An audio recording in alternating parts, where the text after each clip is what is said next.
I hope that I may be inspired to say something that will inspire you by the mercy of Guru and Krishna. I've been asked, you've asked me to talk about relationships in Grihastha Ashram. So since many of you have already been studying my first book, The Four Goals of Family Life, so which is a lot to do about the duties of husband and wife according to Varnashram Dharma, according to Vedic scriptures and Prabhupada's books. So I won't go too much into that because you already have that text. I will talk more in a general way. I'm actually working on another book at the moment, as it was mentioned before. And this is like, it's also about relationships, but it's more about general principles and using different sources and from experience and research. So I will speak more in a general way about relationships rather than specifically about the Vedic Varnashram duties.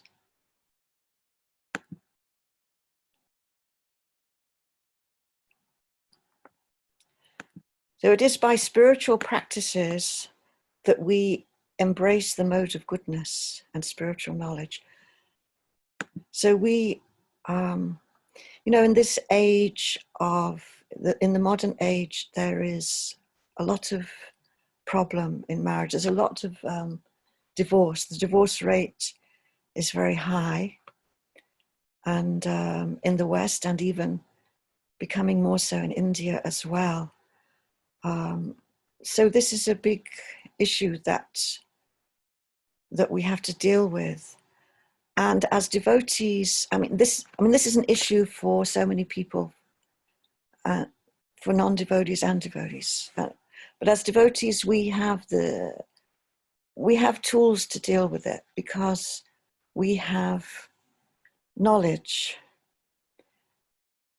We have spiritual knowledge, and we have spiritual practices, which, by taking shelter of these, we can enhance our relationships.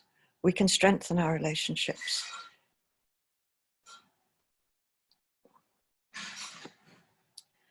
So we have our daily spiritual practices like chanting and whatever you do spiritually at home or at the temple. Of course, now everyone's on lockdown, so a lot of it is being done from home. But we all have our daily spiritual practices, chanting, maybe some reading, maybe some kirtan, maybe some deity worship, whatever it is you do, associating with devotees as and when you can.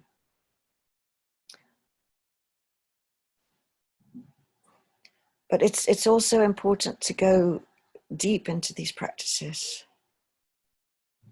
to cultivate knowledge. This is very important. Both are important, that the practices themselves and the purification we get and from these practices, but also the realizations that we have to be very careful to not do these things mechanically, but actually to do from the heart, so that we can develop our bhakti.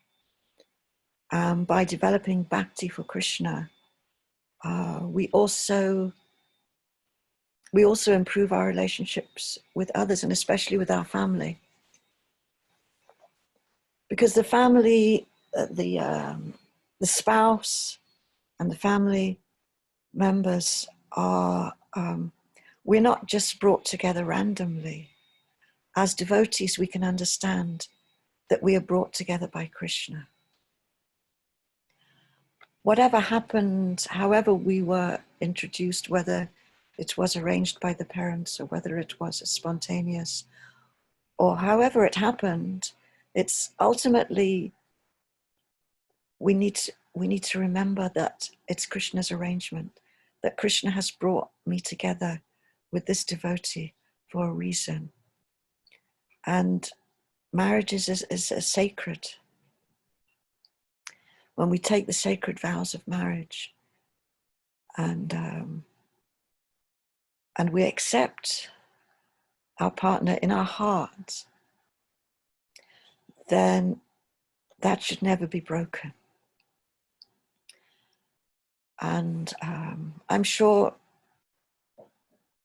you all understand this because this is in your culture. But it's important to remember it because in married life there are always challenges, and I can say this from experience. I've been married for 30 years and there have been challenges. There have been times, testing times, and these challenges and tests, they come to all of us because this is how we learn. And in marriage, when challenges and tests come, it's very important to stick together as a husband and wife, that we face these together, because it is by facing the challenges, however difficult they may be, but by not allowing the challenges to pull us apart, by actually coming together, sticking together and overcoming the challenges, then that is how we actually strengthen the relationship. It becomes stronger, we become closer, and we become more and more committed. So that's the most important thing, to keep that commitment and to never give up on each other, whatever may happen. And of course, there are also many ways by which we can build a good relationship, a strong relationship, that we can actually be happy together. And this also, the spiritual practices are very helpful for this, because it is by practicing the process of Krishna consciousness that we cultivate the mode of goodness. And by cultivating the mode of goodness, we become more peaceful, so that we don't get easily agitated and easily going into heated arguments. Of course, there's always arguments, there's always conflicts in a relationship, because we're all unique individuals. We all have different opinions. We're just all different. So there's bound to be disagreements, there's bound to be arguments. But the secret is to not take them seriously and to not let them become too heated. Because if an argument becomes too heated and it becomes, if we start to become hostile or aggressive in a serious way, then that can be dangerous, and that can actually damage a relationship. And that's what sometimes, people, they separate and they get divorced just from having one argument where they just hurt each other so badly that they couldn't recover. So we should never allow that to happen. If an argument is getting heated, then we need to just, back off, take some time out, and just remember to not let that happen. But if we have, when we've developed a strong relationship between husband and wife of love and affection, then the arguments, they come and go and they just pass across like a passing cloud. They're not taken seriously. They don't mean anything. And they can actually be humorous, humorous arguments, which are just like, just not serious at all. So those ones are okay. But the way to avoid serious conflict is by open communication. Communication is very important, that if we are feeling, if there's something that is bothering us inside, then we need to bring it out. And we need to learn how to communicate with each other in a way that is easy for the other person to respond to, not to put the other person into a corner. But it's because it's very important how we communicate it, because it's not like the old saying, it's not what you say, but the way you say it.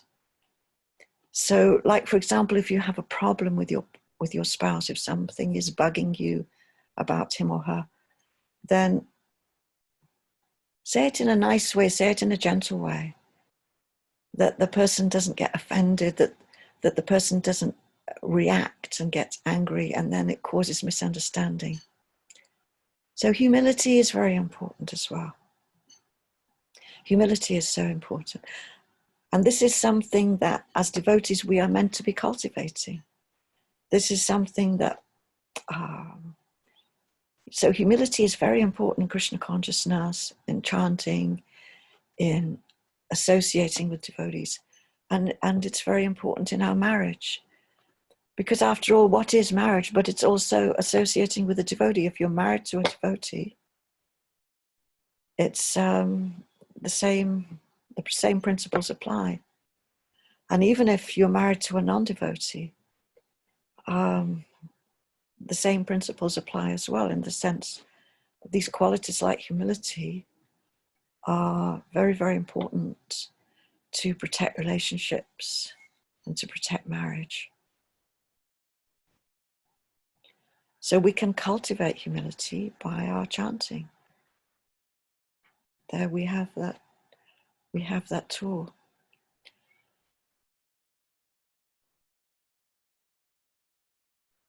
Humility means that, like, for example, if there's some disagreement going on and neither of us want to back down, but then one person takes that step of taking a humble position and backing down, then the other person will immediately respond in the same way, and the argument becomes diffused.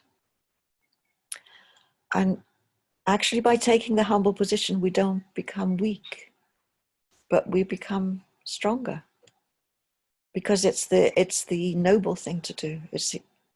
It shows a strength of character to be able to do that, to be able to take a humble position. Humility actually inspires respect. Pride does not inspire respect, but humility inspires respect. And that's how we learn respect for each other, because mutual respect is so important in relationships.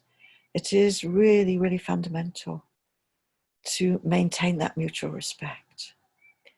Because if we start to lose respect, then that's when things will go downhill. And as devotees, we learn to respect everyone, to see everyone as a soul. Because, we all have our conditioning. Each one of us We have our strengths and our weaknesses, and we have different types of conditioning. And, you know, when we live together with a spouse, we can annoy each other, or we can just feel that we're coming from different places. But that's why it's really important for us to remember that what Krishna says in the Gita, Pandita Samadarshina, that we become a pandit, that we see everyone equal, that means seeing the soul in everyone. So that applies especially in marriage, that is how we develop our love and affection, our respect, is by seeing the soul. When we display good qualities, we remember that. So if your partner is behaving in a way that is not ideal, that is not exemplary, that is annoying you, that you feel that they are not acting as they should, as you would really like them to be, then just remember the good things about that person, all the good things that person has done, all the good qualities that they have shown, all the good things they're doing for you, all the service they're giving to you. And that's the real person, that's the soul. So whatever mistakes we make, that's not the real person, that's the material energy, that's the external conditioning. And that, you know, that's something that changes as we develop, as we advance. That's something that changes, and we improve. If we're making spiritual advancement, we improve. And then more and more we can see the real person, the spiritual qualities of that person. And we come to appreciate that person more and more. And by expressing appreciation is really helpful, because it's encouraging when we express appreciation to each other for the good things. That's how we encourage each other, instead of complaining for the things that we don't like. Express our appreciation for the good things. Of course, we can still bring out, as I was saying, the importance of communication. We can bring out if we feel that something they're doing that we're not happy with, that is causing us some disturbance, then we can bring that out in a nice way. But try to emphasize the good things, the good qualities, the positive things, because it's that positivity, the mutual respect, the mutual appreciation, the mutual gratitude. These are the things that protect and strengthen the relationship and help us to move forward as a couple.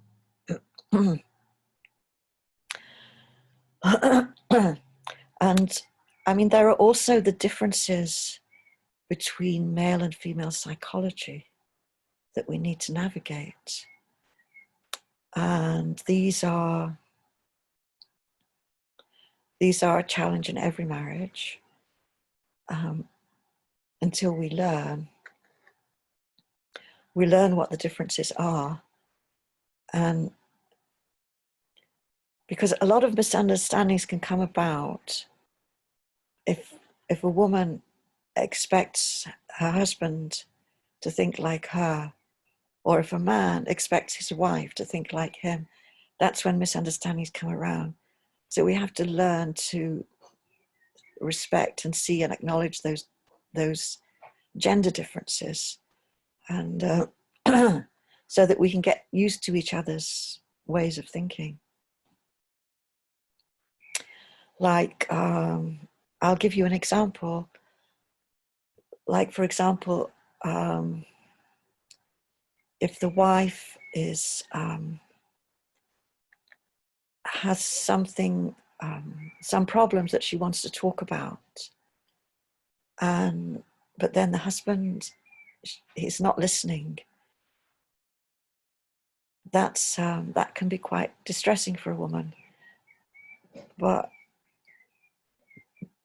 But the reason that happens sometimes, that he doesn't listen, is because he feels that he's being blamed, that he's like being accused of something, because he feels like he's responsible for her happiness. So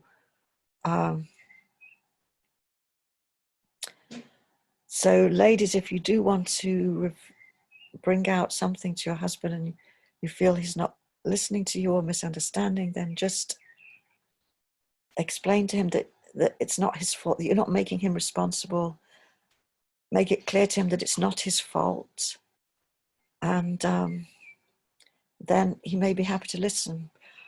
But if it's the wrong time for him, then let him be, and then you can talk to him when it's the right time. We have to also judge the mood of the partner, and we have to give each other space and bring things up when the person is receptive and ready and relaxed. So these are all some of the little things to remember in our dealings with each other.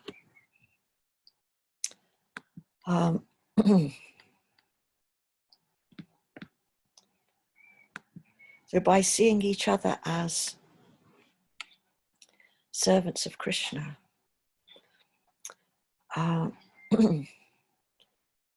then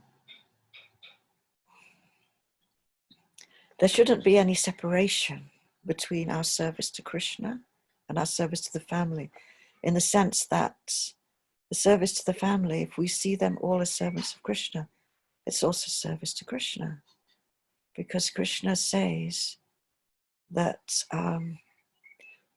those who serve my devotees, they're very dear to me. I can't remember the exact Sanskrit quote or the reference, but he does say that, and you probably heard that before. So, but it's important to remember this, because we shouldn't see that there's any conflict or separation of interests between serving our family and serving Krishna. And as grihastas, of course, our duties to the family come paramount. And our service to Krishna also has to be there, so we need to learn how to balance these. But at the same time, to not worry too much if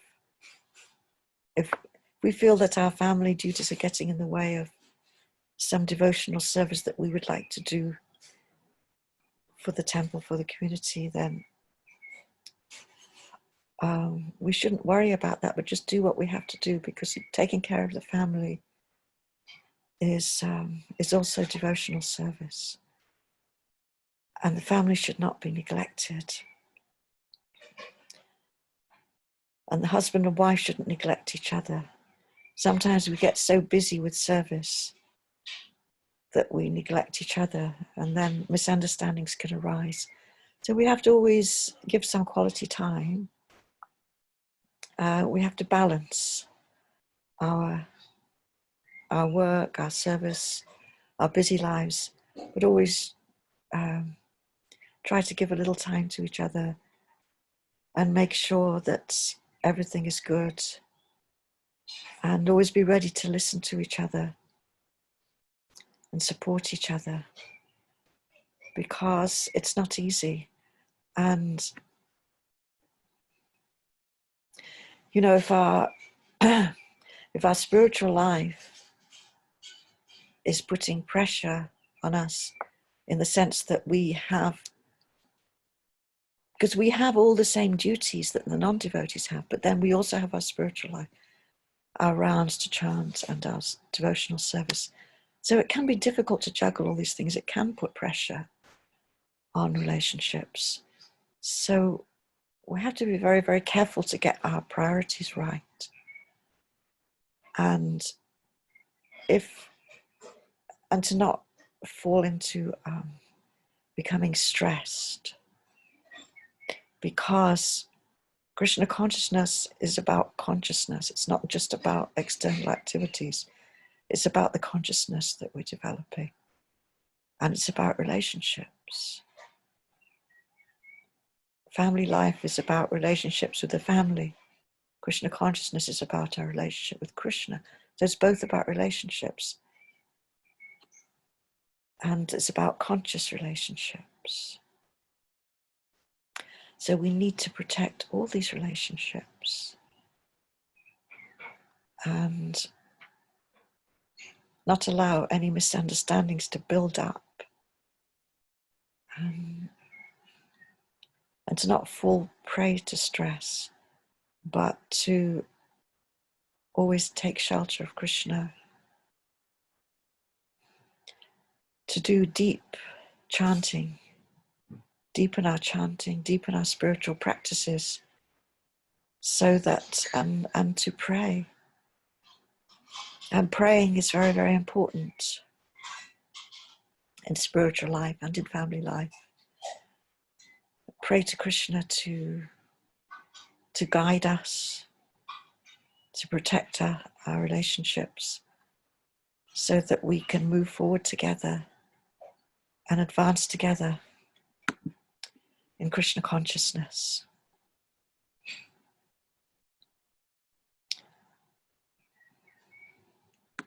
And when difficulties come, we have to learn to accept responsibility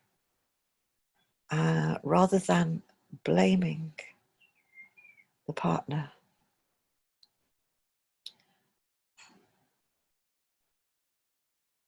Because when there are difficulties, then by blaming another person means that we are not taking responsibility for our own mistakes. None of us are perfect. We all have our conditioning. We all have our whatever psychological baggage we're carrying from past experiences. Sometimes if we had some difficulties in childhood, for example, those in our relationships with anyone's, relatives or authority figures, we may find that we're carrying those forward and putting those onto our partner. We may be seeing our partner in a certain way because of some previous experience. So that's why it's important to take responsibility for our own mistakes, because we're all learning. We're all getting purified.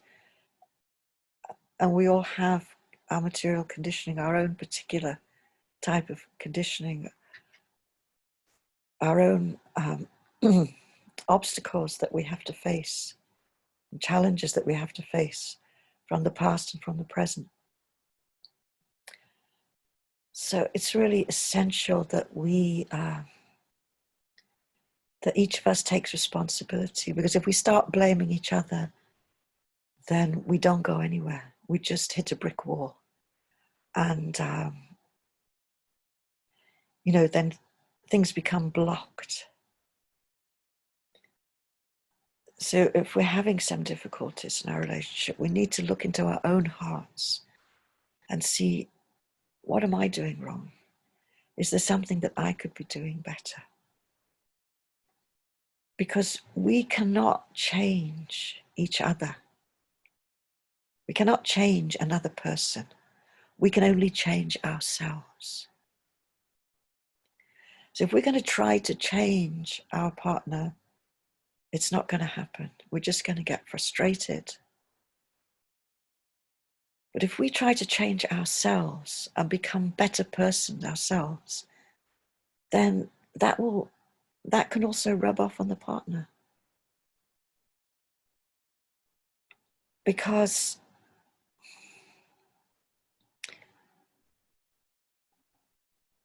there's one thing I heard and that I very much believe in, that a successful marriage is not so much about marrying the right person.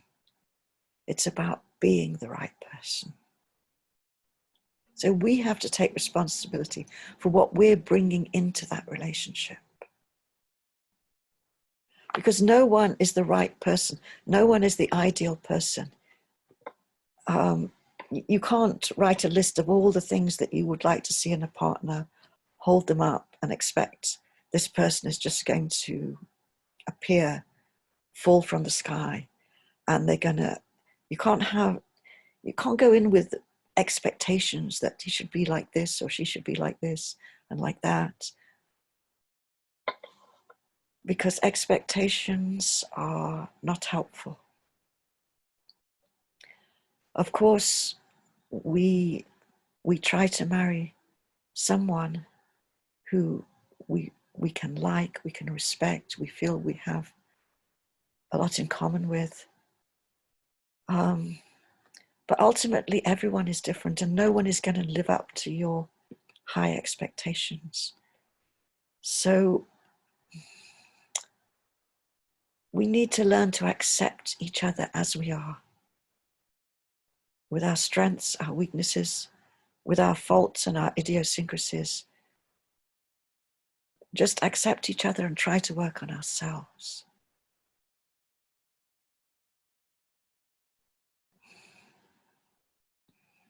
And also by treating the partner with respect and with appreciation, that person will become a better person, because we all need encouragement.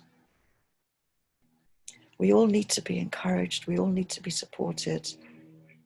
And that is how we become better people. So if you treat your partner as if they were that perfect person that you want them to be, they will become that person.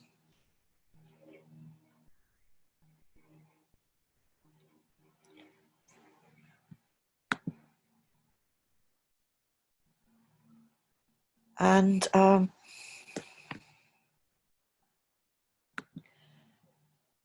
so kindness is very important in marriage also, to be kind, not just to be humble, but to be kind.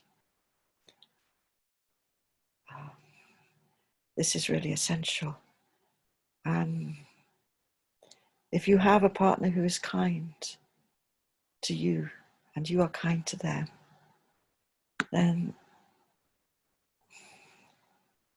that is already a good marriage.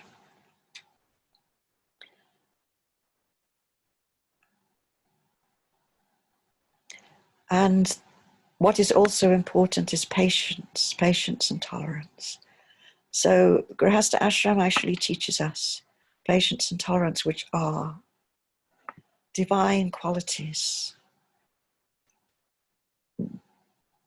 And we find that the only way that we can survive and be happy in family life is by learning patience and tolerance. As husband and wife, and also as parents, of course, with children, you learn that even more, as all parents know. And we also learn sacrifice and selflessness, to make sacrifices for each other. This is a symptom of love, when you make sacrifices for each other. And this really strengthens and sweetens a marriage relationship.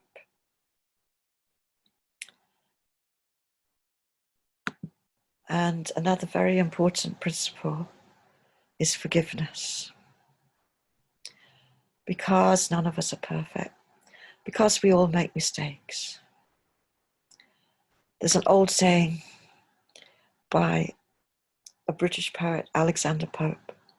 He said that to err is human, to err meaning to to make an error, to make a mistake. To err is human, and to forgive is divine. So because we're all humans, we all make mistakes. But if we can learn to forgive, then we can move on. Because if we hold grudges inside, then we become poisoned. The mind becomes poisoned by holding grudges. But once we can forgive and let go, then we feel liberated. So we need to forgive, not just for the sake of the other person, but also for ourselves. To free ourselves, we need to learn to forgive whatever mistakes have been there.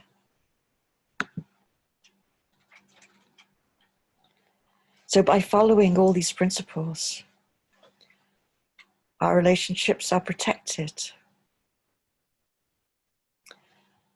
And by practicing self-control. So self-control is a really important principle in spiritual life, that we practice self-control. We follow the regulative principles of religion. We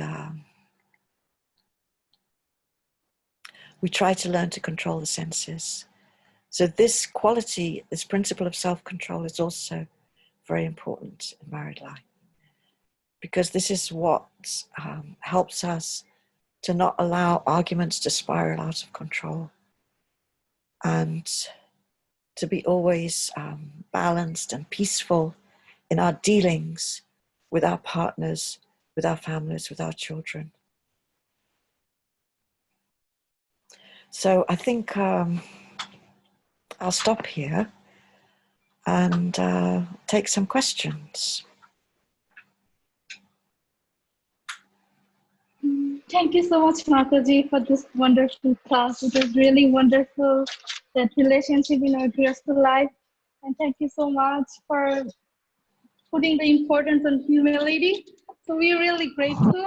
It's really so important for us. Thank you very much for your wonderful lecture.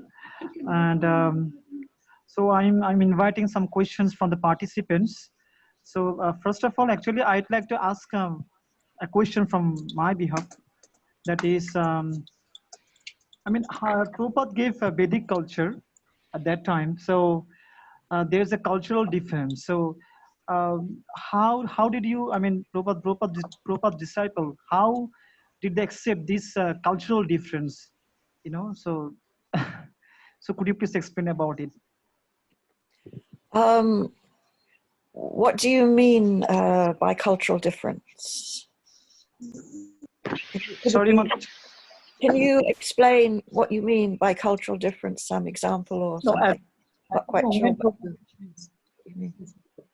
When Prabhupada went to Western countries, so that time they were not aware of Vedic culture. So Prabhupada established this Vedic culture.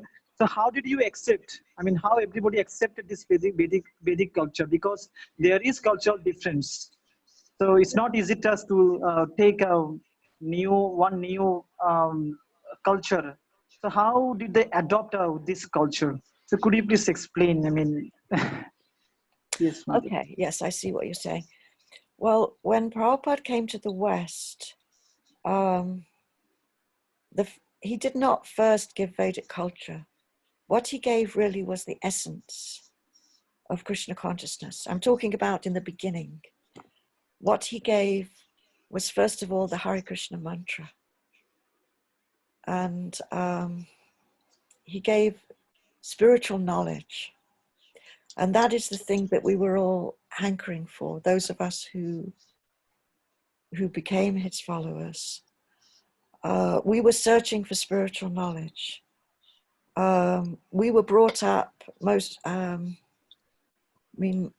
us, either in Christianity or Judaism. Myself, I was brought up in Christianity in the UK. But I found as I got older that the questions I had couldn't be answered satisfactorily. Like, for example, why are some people born in poverty and some people are born in affluence? Because in Christianity, they don't accept reincarnation and they don't accept karma, really. I mean, karma in some form, but not, it's not very clearly explained. And reincarnation is not explained at all. That's just been left out. So when they couldn't give me answers to these very important questions, I started searching elsewhere. So I started searching different religions, different philosophies. And a lot of young people were becoming interested in Eastern philosophy. And there were quite a few Indian gurus actually going to the West as well at that time. There was quite an interest in spiritual philosophy and in alternative kind of philosophy to answer like those important questions of life, which are the same for everyone in every culture, really. But it's just some people are at that point where they really want to know the answers to these questions, and other people, they don't think about it much because maybe they're not ready for that. So really it was about the spiritual knowledge. And in terms of culture, like, I mean, if you're talking about like the dress, the food, the sort of the etiquette, and Even the Vedic marriage also. Yeah, like that. Well, that is for, yeah. And then he gave us the scriptures, you know, the Bhagavatam, the Bhagavad Gita, and Chaitanya Charitamrita. So in that way, we learned more and more about Vedic culture, and it was attractive to us somehow. It was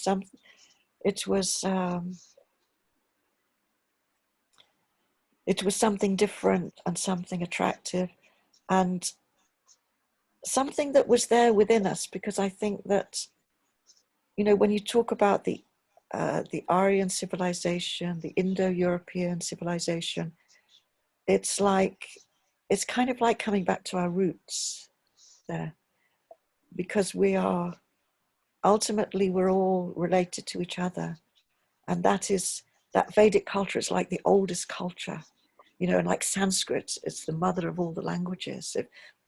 It's been found linguistically that all the other languages somehow developed from Sanskrit. And so it's like that ancient culture, it appeals to everyone. It's something deep within all of us, I think. And so that's how we got attracted to it. But at the same time, in the West, when we're preaching, we have to try to not put too much the Vedic culture in the beginning, because the most important thing is the essence, which is the spiritual knowledge and the Krishna consciousness, which means that there is one God and he's the same for everyone. And learning about Krishna, about God, that is the most important part, and the basic philosophy. Is that okay? Does that answer your question?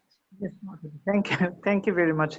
So I'd like to invite Sharanagata Mataji, Sangita Dor. Let me unmute.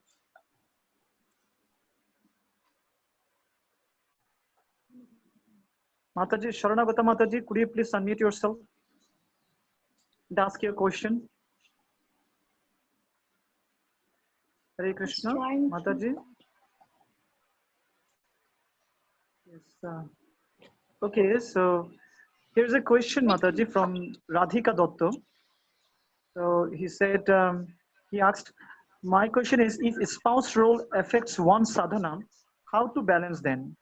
Should one compromise the quality of sadhana while spouse is disturbing or not helping?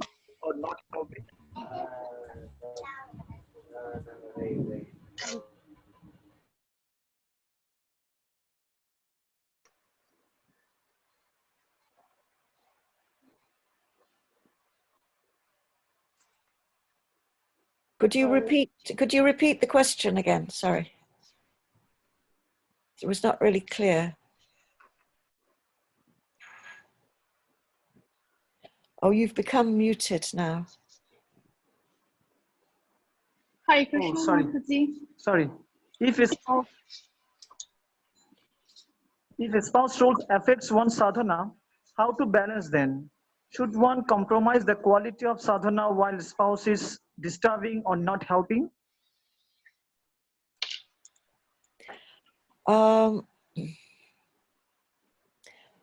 Well, it depends on the circumstance. I think that if the spouse is just disturbing the sadhana for no good reason, then that needs to be discussed and resolved. You know, you could ask your spouse to please not disturb your sadhana. But if your spouse really has needs that are important, then you have to disturb your sadhana to give attention to that, because that's also part of your sadhana in one sense. Part of your service is to take care of your spouse and make sure that everything is okay with them.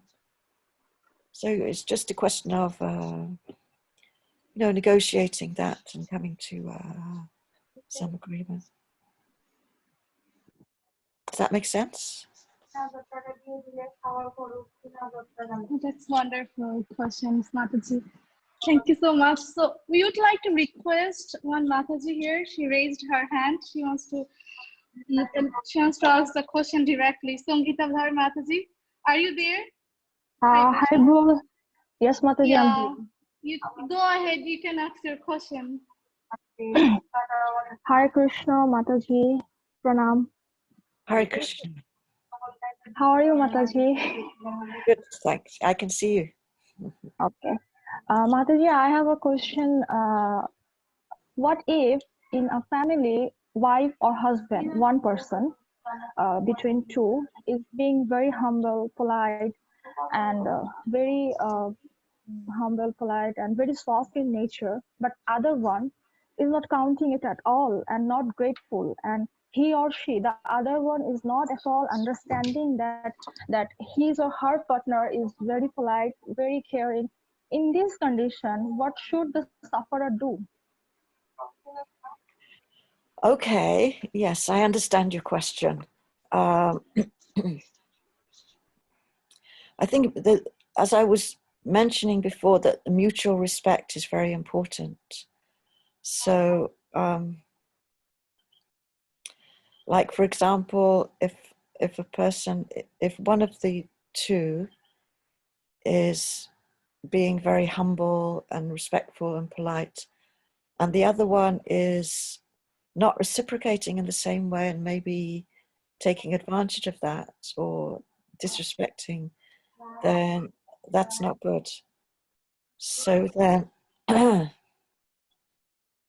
it's important to protect your dignity.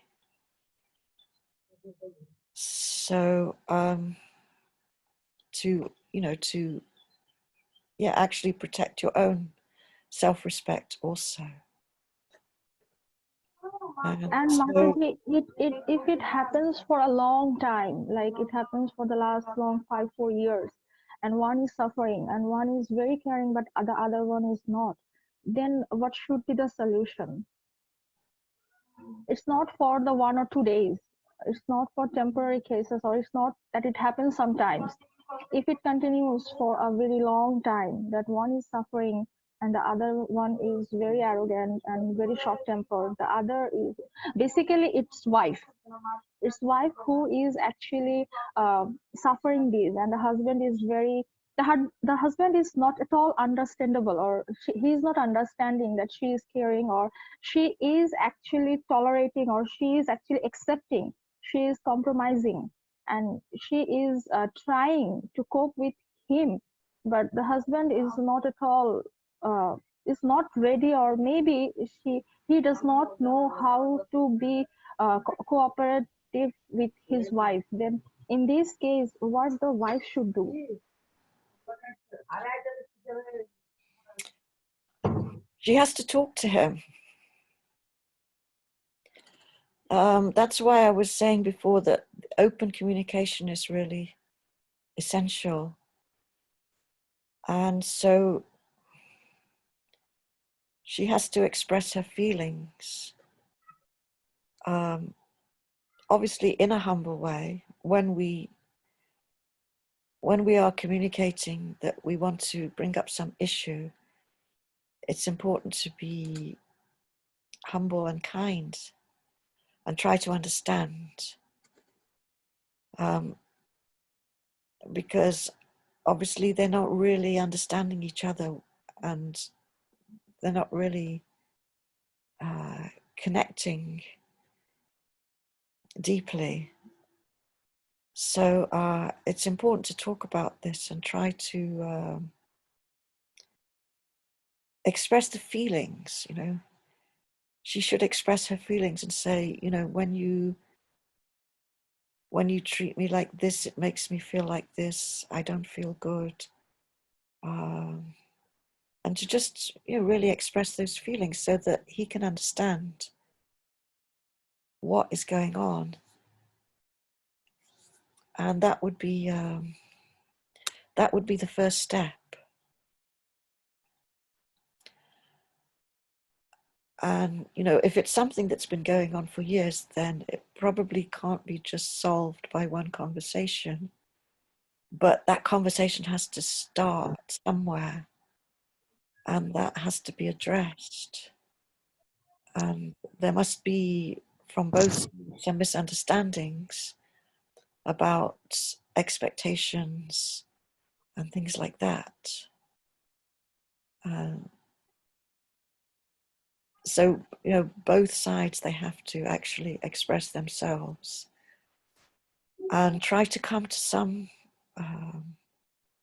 way of understanding each other and how to treat each other in a good way, because marriage is meant to be a loving relationship. It's not meant to be a place for control, for you know, for a power struggle, for a power competition. So husbands and wives, they need to open up. They need to, you know, drop the armor. If there's some kind of a shield of an invisible armor, that maybe the husband has some kind of armor on for some reason, that he needs to feel in control and that he can't reveal his feelings, then that has to be dealt with. But it just would take some time, but it just requires, you know, patience and really kind communication of trying to understand one another, and in that way moving forward slowly. Does that help? Yeah, Mataji. So, uh, so being humble is always be the best solution, even if the other one is very aggressive.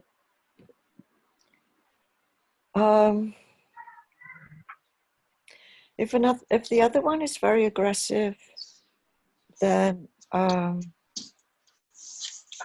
yeah, the humility should be maintained, but at the same time, one shouldn't allow oneself to be mistreated and to be walked on.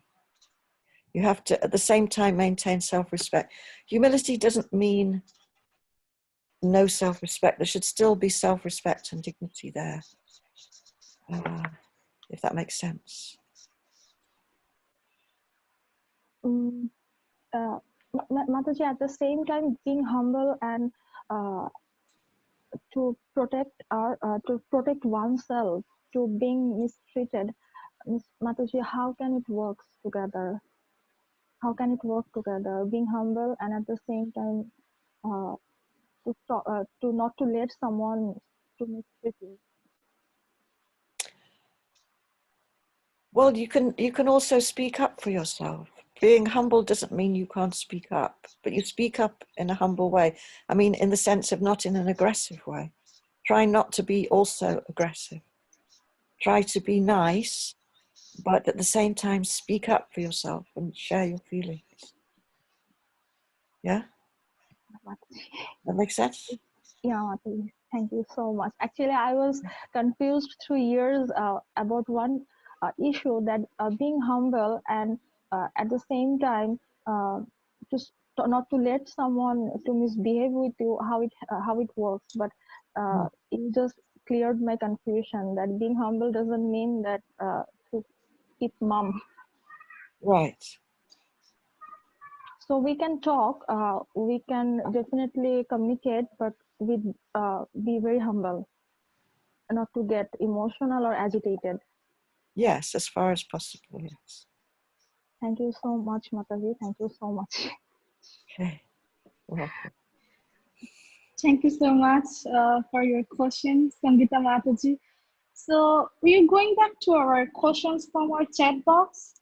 Someone asking, Hare Krishna Mataji, you mentioned in your book about polygamy for men was acceptable in Vedic society, but in this modern time, which is not allowed, modern people will ups this Vedic instruction. Could you please explain it more elaborately?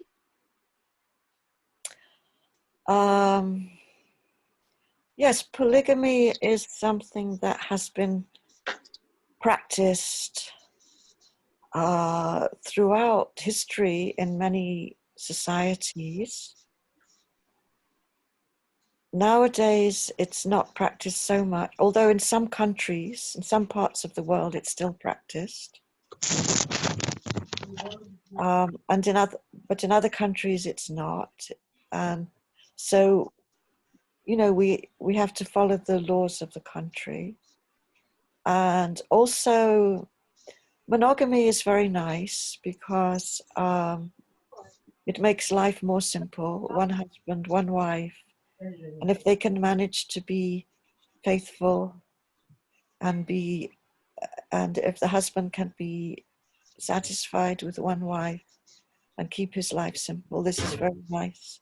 This was the example of Lord Ramachandra, that at that time, the Kshatriya kings, they used to marry many wives, but Lord Ram, he made this promise to Sita that he would stick only with her. He wouldn't marry anyone else. So this is a very nice example for Grihastas to follow. I mean, there are some exceptions. Sometimes, I mean, Prabhupada used to allow it sometimes in the beginning, but then he mainly put a stop to it because it was not acceptable in the West and in modern society, and also because it could lead to it could give a bad reputation to devotees, to make it look as though they are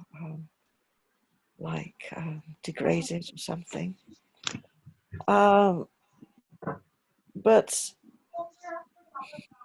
I mean, that is the situation. But I think I also mentioned that it could be a useful alternative in some situations if it was to be allowed, if it was to be legal. That, I mean, there are some people who are in favor of it. Apart, you know, in general, there are like in America, there are some people who practice it, like the Mormons. I think they practice it. Some religions, even in the West, they practice it. And if it were, the one point is that if it were allowed, and Prabhupada actually makes this point in his books, that if polygamy were to be allowed, then there would be no more divorce.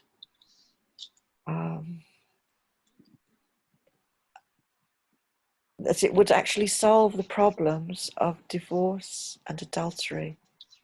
Because if a married man, somehow or other, because this does happen sometimes, that a married man becomes distracted to another woman, it's not that he doesn't want it, he doesn't necessarily have a problem with his wife, but he might like another woman as well, not just as a mother, but in some other way. It happens sometimes. So in cases like that, if polygamy were to be allowed, then he could have two wives, and they could all get along together nicely. There would have to be no divorce, no secrecy, no breaking of the family, and everyone could happily stay together.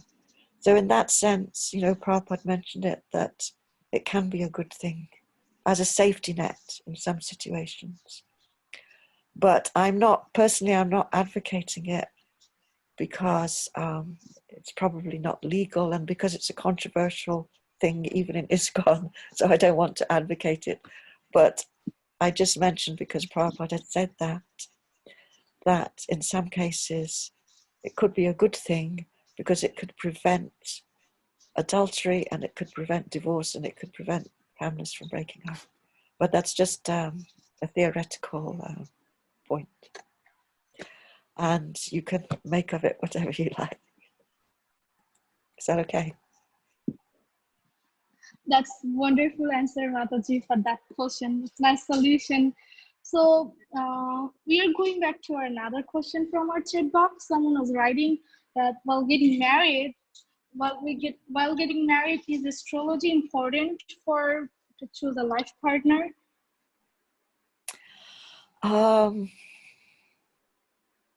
Astrology for choosing life partner, it can be helpful. It's, personally, I've been doing, I've also been serving as a matchmaker for many years. And although I'm not really doing it anymore now, but I'm actually coordinating a matchmaking service for devotees. And when I did it, I used to use astrology because I found that it would help me in the case where I didn't know either of the people, the boy or the girl. Then it would give me some idea if they are, how compatible they are. So it would be useful. But I think it's a personal choice. I wouldn't tell them that you have to use it, because some people they're very much keen on using astrology, and other people they don't really bother. So I think it's a matter of individual choice. But personally, I would say it can be helpful. It can be helpful perhaps to the extent to make sure that there isn't any serious incompatibility that is going to cause a lot of problem.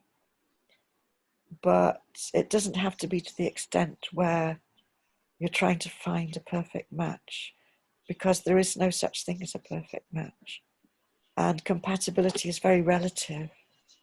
Like, for example, when in the Kundalini system, they say that it has to be over 50%. So 50% compatibility is considered to be good enough for two people to marry.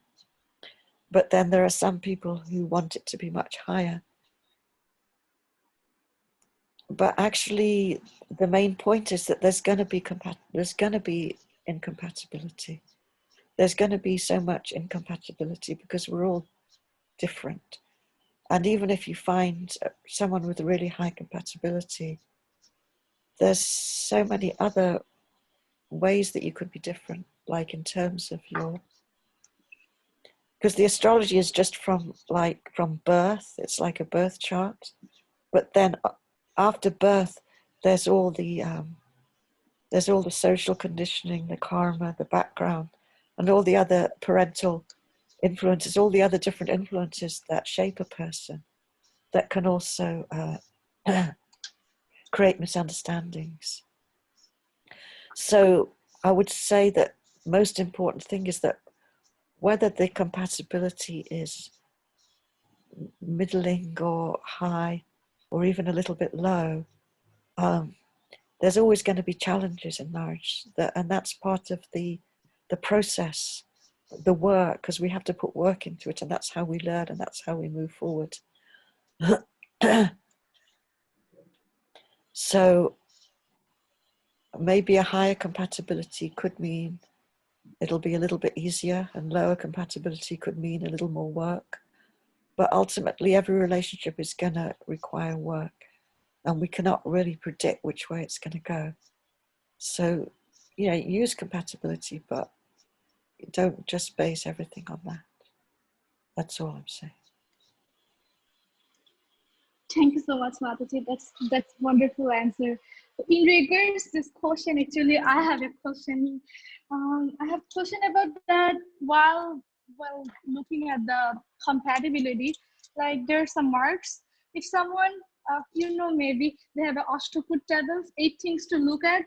Someone gain most of the points on other topics there. But they have some Nodi dosha. Someone's Nodi is not matching. So there will be some problem in their marriage. Like this is that if your Nodi is not matching, you will not have children even. So how it works actually for devotees, especially. Yes, you can take note of this, and ultimately, you have to decide. It's like a kind of a risk assessment. You see that there are certain risks.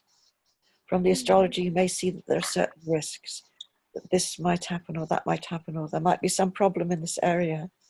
So then you have to make a risk assessment. You have to decide how much you really want to be with this person, if you're prepared to take those risks, and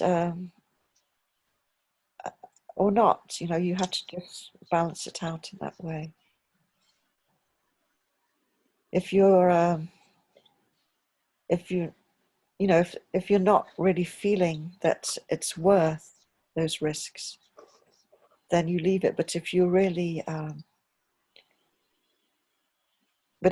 convinced about a person, that you really like that person, that there's a lot of things you like about that person, and you really want to marry that person, then you may just decide to take those risks and depend on Krishna. So again, it's just a matter of individual choice. Thank you so much, Mataji. I got the answer. So here in our chat box, you can see there are so many devotees. They're writing that they have read your book and they're really appreciating your book, Four Goals. So I'm going back to their question. Someone writing that, Hare Krishna, Danvat Pranam Mataji, I read your book. One should adopt that type of occupation according to one's varna. In present situation, we are not in random profession. Do it affect Krishna consciousness very much, or is it so crucial? Thank you so much. Okay, well, Varna means according to your nature. If you're looking at the Vedic system, then the way Varna works, it's there are certain, there are these 4 Varnas, and there's certain occupations in each Varna. Nowadays, things are a little different. That the Varnashram system is not followed anymore in most of the world, and even in India, it's not followed in the same way as before. But we have to see that Varna basically just means our nature. So whatever nature we have, whatever skills and talents we have, we engage those.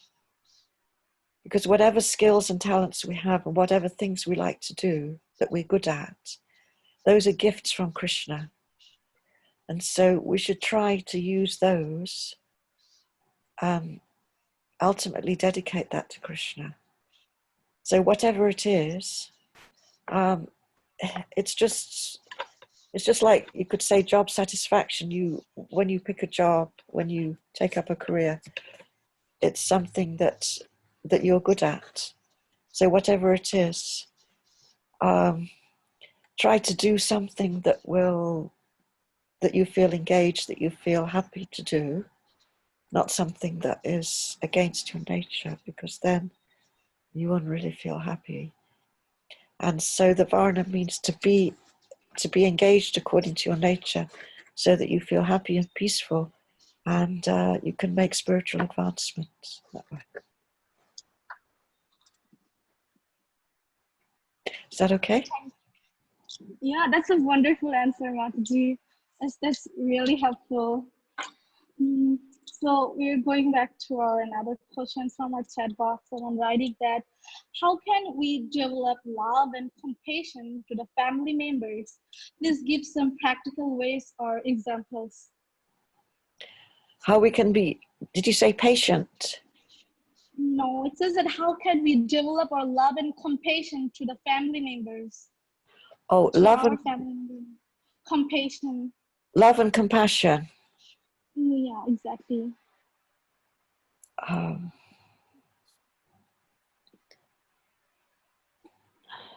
Love and compassion are, they come from the soul. They're within all of us.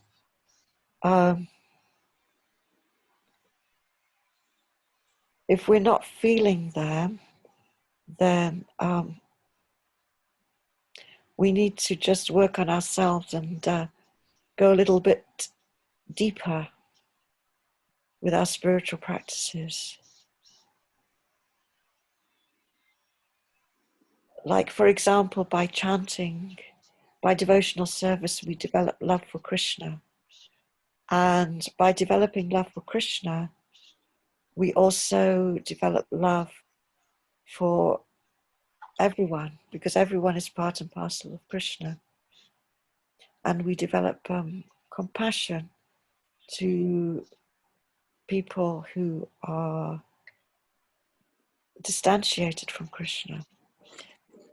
So, I mean, that is ultimately the way we ought to feel. So what to speak of with our family members, to those who are closest to us, to those who are near and dear to us, that that love and compassion ought to be there, and it's natural. It's a very natural thing. It's there in the heart, but if other things are getting in the way of that, then that's the material modes, and that means probably the mode of passion. That means that it means the ego is getting in the way.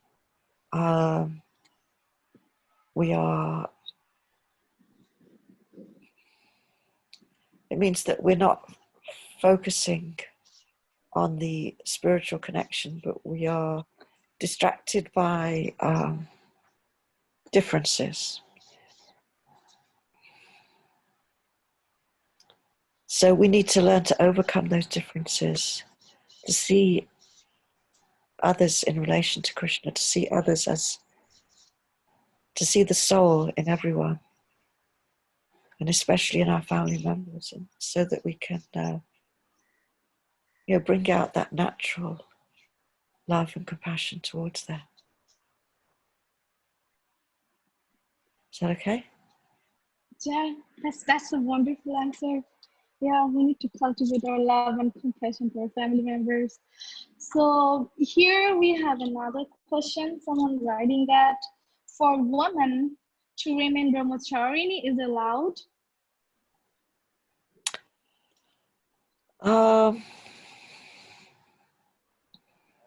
Well, Srila Prabhupada said that, or he wanted that all the girls in ISKCON should get married. That's what he wanted, because he wanted them to be protected.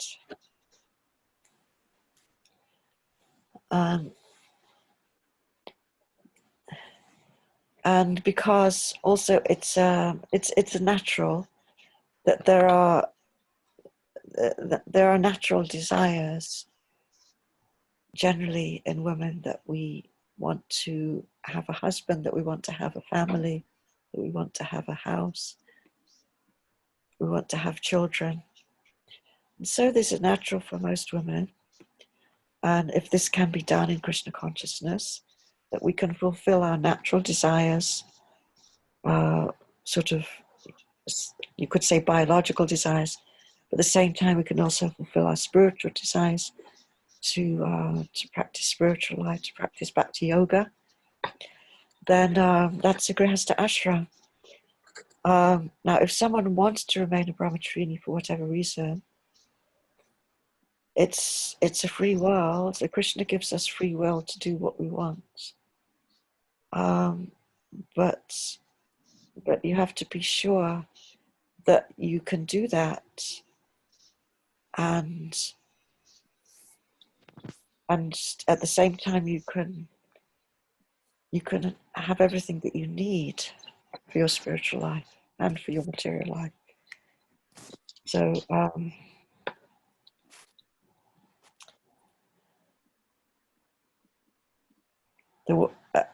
at one point, Prabhupada had also said that for those of you who are not, who can't get married, that you can't find a husband, or you don't want to get married, or whatever it is, then you can have a brahmacharini ashram. And he mentioned also like the convent in Christianity, they have these convents or nuns where they all live together and they don't have any contact with any men. So that can be done if someone wishes to do that, but you have to just make sure that that's really what you want to do, and that you're not going to feel unhappy later. And that there aren't so many brahmacharini ashrams in ISKCON in India, as far as I know. So that's also, it can be a bit difficult for a woman to have association with other women, and to have protection. It can be a little bit difficult to work out.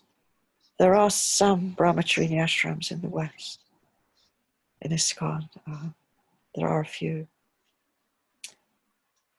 But it's also a matter of figuring out how you're going to live. In the case of Yamuna, I'm sure you've all heard of Yamuna, one of Prabhupada's earliest female disciples. She separated from her husband and she wanted to remain single. So she was together with a friend, and he told them to just stay alone, have their own place, and not mix with anyone. And so they had their own place in they lived in an ISKCON community, but they had their own little place, and they did some deity worship, and they had their own deities, and they did some farming, cow protection or something like that. So that can be done if you can find the right situation to do that, if that's what you really want to do. But just make sure you're going to be okay with that for life. Hare Krishna. Jai, that's a wonderful answer actually. So there is no hard and fast rules that someone cannot be a brahmacharini. It's possible, but we have to find the right situation. Is that Mataji? Yes. Yeah, thank you so much, Mataji. So someone is requesting you actually how you came in Krishna consciousness. If you please shortly narrate that. Okay. How many questions do we have still? Quite a lot. No. Actually, the questions are coming after you finishing giving your answer. Actually, there's no more question yet. This is the last question for now. Okay. I'm not sure if it comes. Okay. No, because I can't be here all day, but but yeah. Okay. We'll. Yeah, sure. We'll try to answer that one. Maybe this is our last question. Oh, okay. Yeah, maybe this is our last question. Yeah. Okay. Yes, I met a devotee in the street when I was a student. I got in those days, this was in 1973, I think. In those days, devotees were distributing books and also some records, some Krishna conscious. You know what is a record? Like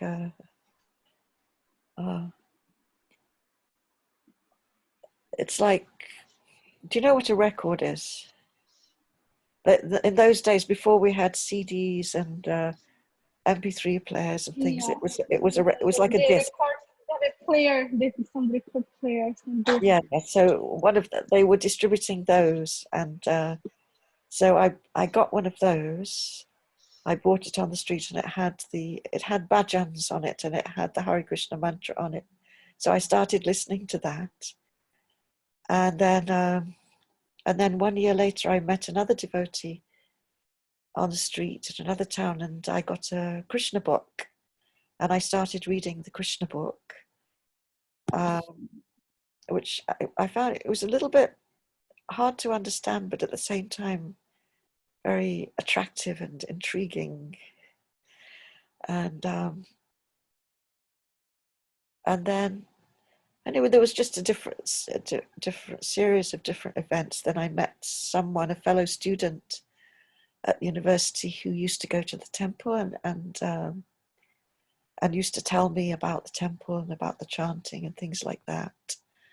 And then just after I graduated, I was at a music, a kind of festival, a kind of music festival, and some devotees came there, and they were doing kirtan, like a harinam, and distributing prasadam. And I became very attracted to that. It was like a gradual process of meeting devotees. I also had seen some devotees doing Harinam on the street in London, and that kind of attracted me, but I didn't know anything about them at that point. So this time I met these devotees, and and I went to the temple with them. They offered to take me to the temple because I was asking a lot of questions, and I was actually traveling. I was on my way on a trip. So I went to the temple, and that's where I actually stayed overnight there, and I went to Mongol Aarti, and I met quite a lot of devotees. I was talking to them, and then they took me to the temple in London. The first one was Bhaktivedanta Manor. Then the next morning I went to the temple in London, and the first temple in London, it was called Berry Place, and I went to class, and then from there, my actual plan at that point was to travel to India, because I'd been studying some books of Indian philosophy, and I was very much interested in India. So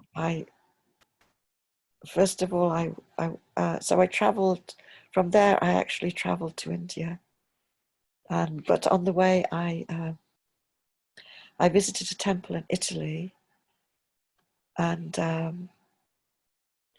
because I was very much attracted to the Hare Krishna movement, but I was not completely convinced. I just wanted to find out about. I just wanted to be sure. I wasn't actually sure whether to join or not. But when I went to the temple in Italy in Rome, I met a very nice devotee there, and she was preaching to me, and she was giving me prasadam.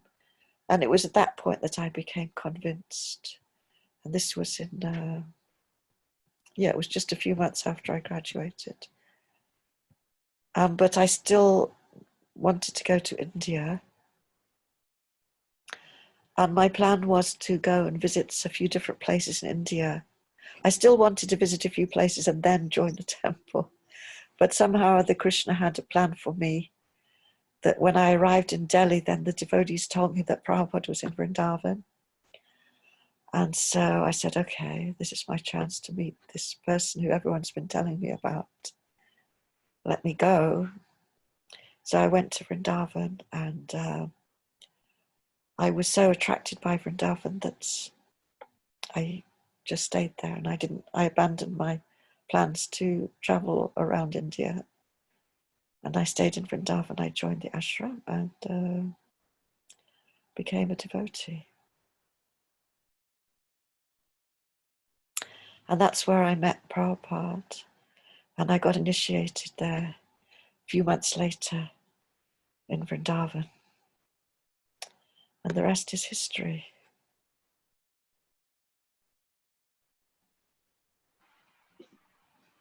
Jai, that's wonderful story. Yeah, Krishna was arranging everything for me. Somehow or other, it's, I was young, I was alone. I was traveling alone because I felt that I was searching for a guru, actually. And it was like my personal spiritual journey. So I wanted to be alone, which was quite dangerous because I was a young woman. But somehow or other, Krishna protected me and allowed me to meet the right people to help me. And I arrived in Vrindavan, and there was Prabhupada and there was Krishna. And I was given everything. So I was very, very fortunate. And I'm extremely grateful. We are so happy and we're so inspired by your nice story of coming to this Krishna consciousness. So someone is asking for please share email ID of Mataji. I'm not sure, but you should share it or not publicly though. Yes, I can give that. I can send it to. Perhaps I can give it to Rajeshwara Garanga because we're in contact, and then she can get it from him. Okay. I can send it by messenger. Is that okay? Actually, I think or maybe he already has it. Yes, Mataji, okay, I will share it, no problem. Okay, I will share all of them. Yeah. He has it. This is how he contacted with you, I think. Hope so. So it was wonderful to hear from you. Do you want to say anything else to us? I'd just like to say thank you for arranging this. I'm very happy to have had this opportunity. Thank you for engaging me in some service, because here we're locked down at home. So it's really nice to do a little bit of preaching online, and I hope that it's been helpful for you all in some way. So, Jai, someone is asking, please give 3 instructions to us. You have any instruction to us? Hare Krishna. Hare Krishna. Mataji, Prabhu could wants you to please, say something. no, actually, Mataji, if you can explain about, I mean, if you tell about Pundarik Dham, about Chittagong, so Mataji will be happy, I think. So please But I should tell say, something. oh, I don't dare Yes, please. that. No, No, it's okay. You I can. don't. I don't know why the Prabhu was requesting me. Actually, where we are from, Chittagong is a holy dham here. Pundarik Vidyanidhi was the Vrishabhanu Maharaj, Radharani's father. He actually appeared in Kali Yuga as a form of Pundarik Vidyanidhi, and he was very dear to Lord Chaitanya, and Lord Chaitanya called him as a father, like father, like that. So I know you have read Chaitanya Charitamrita, you have read about him.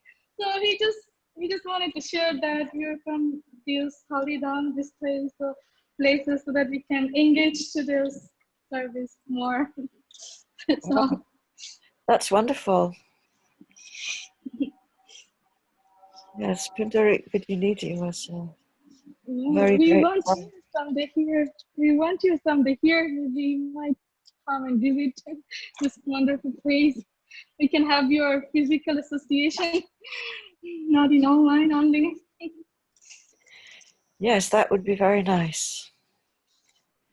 Yeah. Hopefully one day when the world is not on lockdown anymore, Yes, we can try to arrange something. that would be wonderful. That would be wonderful to have your nice association here. So we're really grateful. And Mataji, We got one more question that I don't think so you have time to answer though.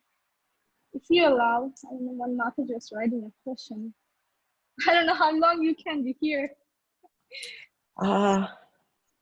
Okay, we could take one more quickly, yeah. Okay, okay, thank you, Mataji. So this question's from Swarna Gupta. She was asking that, Hare Krishna Mataji, how much a wife can sacrifice desires when her husband doesn't support her or allow her to fulfill her desires? It's happened in maximum cases with girls. Sorry, can you repeat the question? I couldn't quite get it. Okay. Yeah, of course. Here the Mataji was saying that how much a wife can sacrifice desires when her husband doesn't support her or allow her to fulfill her desires. It's happened in maximum cases with girls. Oh. Well, yeah, that's not really fair, is it? I think that, you know, as a husband and wife, we ought to fulfill each other's desires. That's what means kindness and caring and love, means to fulfill the desires of the other person. It's like sacrifice, selflessness. These are some of the things I was talking about. So it should be mutual, that we should both try to fulfill each other's desires. And, you know, if that's not happening, then that just has to be talked about. And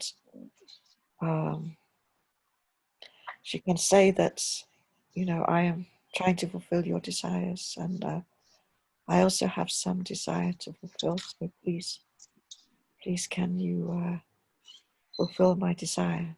I mean, it of course it depends on the circumstance, if it's practical, things like that. But it just has to be talked about. There could be some reason, if it's you know, if it's something expensive or whatever. There could be, but it just has to be talked about and worked out. But yeah, I think that it ought to be a mutual thing, and it needs to be expressed and just worked out. Is that okay?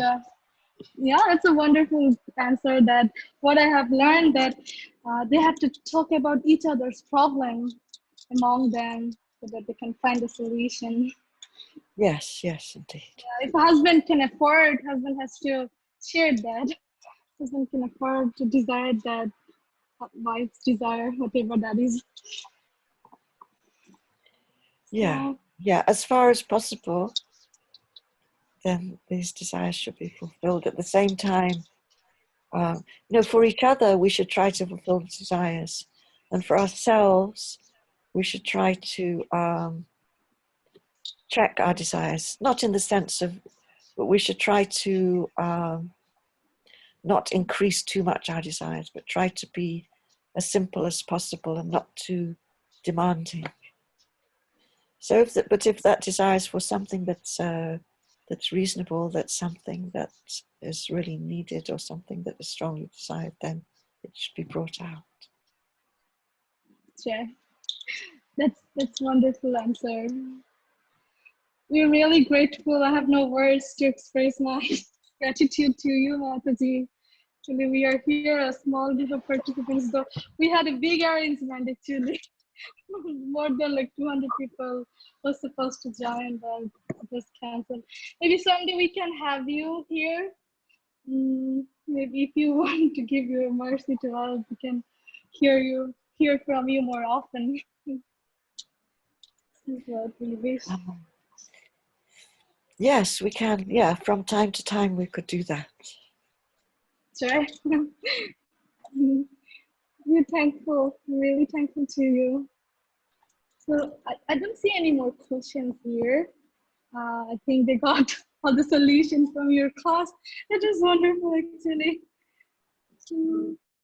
So, Rajesh, Prabhu, are you there? Should I end the class here? Yes, Mataji. Mataji, thank you very much for your wonderful session. Actually, I requested you, I knocked you again and again, and though you're busy, just came from South Africa's retreat. Came from means you gave a wonderful lecture. We heard that lecture also, and after that, immediately you have given us another wonderful session. So thank you very much. Though you are very busy, but you have given time to us mercifully. So thank you very much. And as Parameshwar requested you to conduct this kind of sessions more and more often, so that we will be benefited and we can have a successful Grihastha life, you know. So, and we seek your blessings in this regard, and through your instructions, you know, and also praying to Krishna, Lord Krishna, Srila Prabhupada. So if you bless us, so then only we can have a successful Grihastha life. Thank you very much. Sure. Okay. All right. Thank you. And I'm very happy to meet all of you. And I wish you all a very happy and peaceful and Krishna conscious family life. Thank you very much. Thank you so much. Thank you so much. Thank Thank you so much for giving your nice time to us. We'll meet someday soon here again. Okay. Yeah. Hare Krishna. Hare Krishna. Hare Krishna. So, dear everyone can say Hare Krishna to Mataji. End the meeting now. Hare Krishna, Mataji. Hare Hare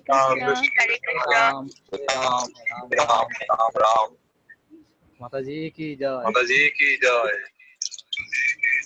Hari Bol. Glory to Krishna.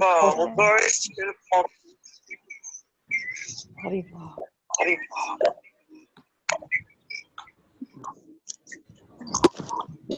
Hare Krishna, everyone. We are ending our session here for today.